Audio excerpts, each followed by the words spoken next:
Elle a été parmi les premières à fabriquer du prêt-à-porter en wax. Elle a redonné le goût aux jeunes générations, au tissu de leur maman, avec des modèles modernes. Maureen Anité, bonsoir.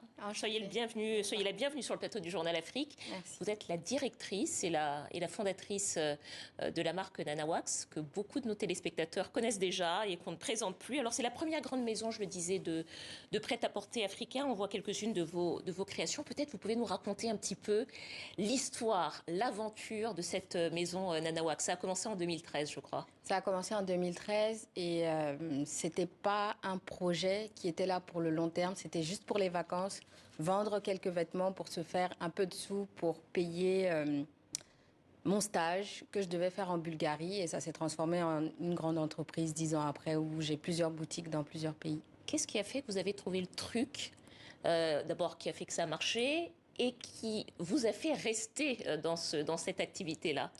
Alors, j'ai essayé de répondre à un besoin qu'il y avait beaucoup en Afrique de l'Ouest. C'est-à-dire qu'il y a beaucoup de femmes, des jeunes cadres dynamiques qui avaient besoin d'avoir des tenues dans nos tissus, on va dire, africains, wax et tout ça, mais en prêt-à-porter et pas attendre tout le temps chez le tailleur, commander une tenue pour que ça soit pas prêt et tout ça. Elle voulait quelque chose de prêt tout de suite et ça n'existait pas encore.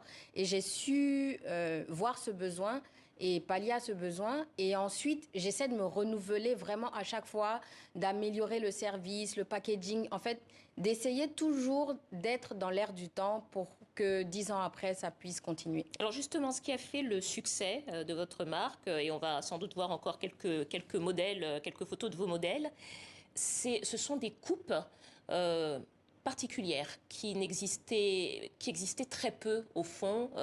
Dans ce qu'on voyait avant, on était habitué aux tenues en wax très traditionnelles, les modèles de nos mamans. Comment est-ce que vous avez travaillé ça? Est-ce que ce sont des modèles que vous avez créés vous-même? Est-ce que vous avez travaillé avec des stylistes? Comment est-ce que vous avez créé, si je puis dire, la signature Nana Wax? Alors, en termes de style? J'ai jamais eu de styliste en 10 ans. Je fais tous les modèles moi-même. Mais il y a des modèles qui sont inspirés, par exemple, je regarde des séries où c'est des avocates et je me dis, mais cette tenue avec des imprimés africains, ça donnerait tellement bien. Et j'ai beaucoup de personnes qui me disent, oui, mais moi, je pourrais pas mettre le wax. Elles travaillent, elles vivent en Europe. Elles disent que si je vais au boulot avec un boubou ou les tenues comme nos mamans portaient en 3 pièces, ça sera pas accepté. Alors que quand le moderne est, enfin, un peu des robes et les tenues européennes, mais avec des tissus et des imprimés africains, ça passe mieux. Et beaucoup de dames qui me disaient, moi, je ne mettrai jamais du wax pour aller au boulot.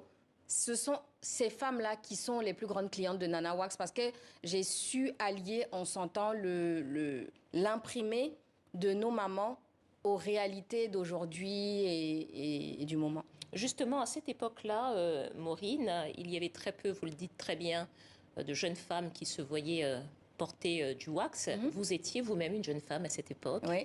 Qu'est-ce qui a fait que vous aviez envie de travailler avec ces matières-là? D'où vous venez ce goût pour les tissus en wax? Ça vient de ma grand-mère, en fait. Parce que quand j'étais jeune, je n'aimais pas du tout le wax. Justement, pour les mêmes raisons, je trouvais que ça faisait vieillot, boubou et tout ça. Et ma grand-mère, pour élever ses 12 enfants, elle a vendu que du wax toute sa vie.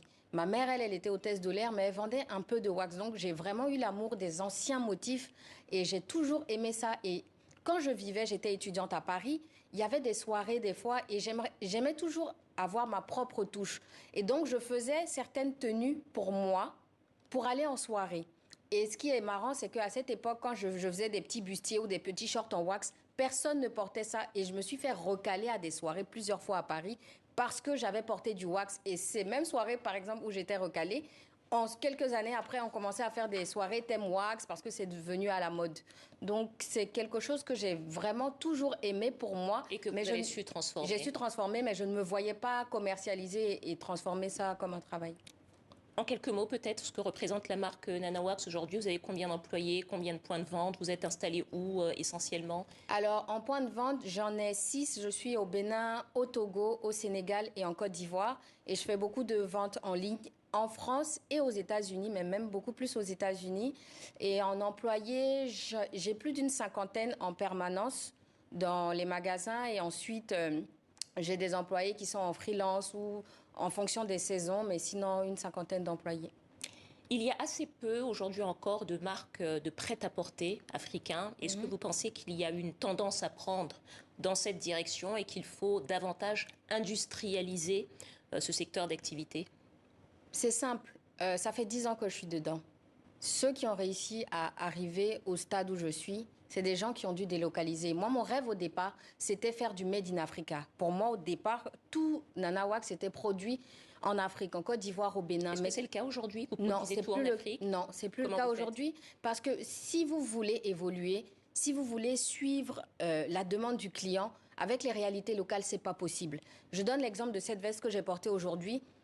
Entre le temps de la création, du test du tissu et de la production, il se passe 2 semaines et je peux produire 1000 pièces de ça à l'étranger. Et donc, j'ai essayé plusieurs usines en Afrique, ça n'a pas fonctionné. Les délais n'étaient pas respectés, les standards et tout ça. Et j'ai dit, c'est bien beau, j'ai toujours voulu, c'était l'idéal pour moi de faire du Made in Africa. Mais dans la réalité, c'est pas possible. Vous produisez en Chine? Non, ce que je produis en Chine, ce sont les emballages et les sacs à main. Mais tous les vêtements, c'est fait 10% en Côte d'Ivoire, 10% au Bénin et tout le reste en Turquie. Merci beaucoup, Maureen Haïté, fondatrice et directrice de la marque Nanawax. Merci d'être venue nous voir.